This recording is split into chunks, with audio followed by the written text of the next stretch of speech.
The proposed Super League, which was leaked to the media today. These are all the big teams right across Europe looking to break away. UEFA have come in and said we will consider all measures available to us at all levels, both judicial and sporting, in order to prevent this happening. As previously announced by FIFA and the 6 federations, the clubs concerned will be banned from playing in any other competition at domestic, European or world level, and their players could be denied the opportunity to represent their national team. Gab, this story obviously has blown up over the last few hours. Just to make this clear, this Super League would be in place of the Champions League, is that correct? Yep, Dan, that's correct.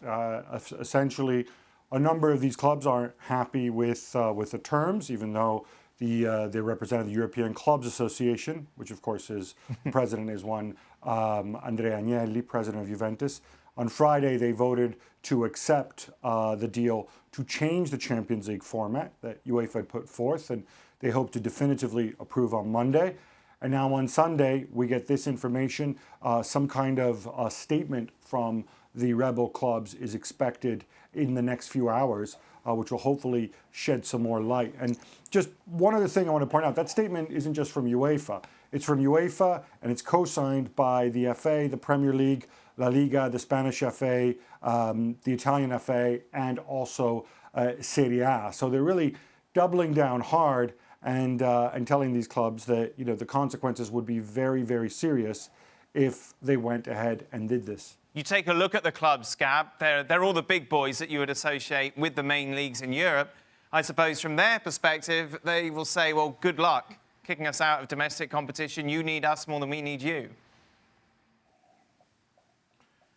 Yeah, I don't think it's going to come to that. I think in the end, you would assume that they would always hope for some level of compromise. And I also want to make it clear, people notice that there's no Paris Saint-Germain and no Bayern there.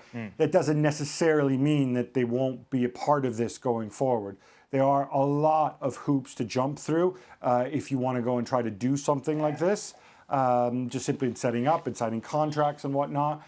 And the belief all along had been that this sort of threat of a breakaway was simply a way to get more concessions and better terms from UEFA. Which I think actually got with the deal that UEFA are supposed to vote on tomorrow.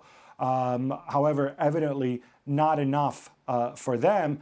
And look, the only way that you can make a threat credible is if you're willing to follow through on it. So tomorrow, on Monday in Montreux, UEFA will vote on the deal. And if they approve it, in effect, they're calling the bluff of the rebel clubs, who then will have to come out in the open. Looking at this Super League, obviously the proposal is, Gab, you'll have like the mainstays. It will be impossible to get relegated or not be involved with it if you're one of the big clubs in Europe. Obviously, a big sticking point that has not been received well, certainly from what I'm seeing on social media. Yeah, look, there's different iterations of this. The one is just where you've got a closed number of teams, 20, 18, 20, whatever it is, and they just kind of play each other and then have playoffs like MLS or whatever, no promotion, no relegation.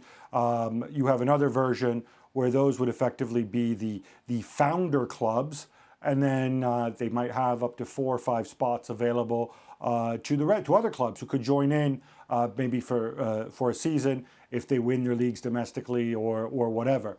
That's something that they do in European basketball. Either way, this is something that would operate outside of UEFA. It would be the clubs who would own it. The clubs would make the rules for it. The clubs would decide how the revenue split. If they want to put in a salary cap or a luxury tax or whatever, they're free to do all that. So certainly UEFA are presenting this as, look, these guys are just being greedy, because as you know, European football has always been based on a pyramid and on trickle down from the top. But obviously in recent years, we've moved away from that. Ale, what do you think of these proposals? I mean, what can I tell you? I mean, I love to watch Champions League. I love to watch the football that we are playing. The football has already changed a lot in the past 5-7 years, from my point of view, with new rules, VAR, technology, and other other things that involve also referee. The level of the plays increase a lot. I mean, losing tradition is not what I'm looking for. I hope they will find a solution, and I don't know if it's a compromise is the best solution, but honestly, I mean, it's sad to see this fight, because now the fight is on the table. Before it was behind the scene, now it's on the table, on the media as well. So it's sad from my point of view, looking at my sports, my passion in this way. Shaq? I'm not at all in favour, like everybody else. And Ali uses a really good word here in tradition. It upends the tradition of the game as we know it. And as much as the game has changed over recent years and more money flooding into the game, it's maintained its traditions, a lot of its traditions, and how clubs stand within their communities, what they represent, not just to their own cities or their own communities, but to the wider game. And I just feel that this goes against all of that in putting money first. I also think that potentially it could have a far larger knock-on effect if UEFA does go ahead or world football suspends players from representing their national teams if they are in this Super League. Right. Now all of a sudden you have national teams being affected by the need for these clubs, these select clubs, to inflate their balance sheets. It just goes against so many of the things that I was raised on in terms of the game, what it stands for, and what I believe the game represents. Thanks so much for watching ESPN on YouTube. And for more sports highlights and analysis, be sure to download the ESPN app. And for premium content and live streaming, subscribe to ESPN Plus.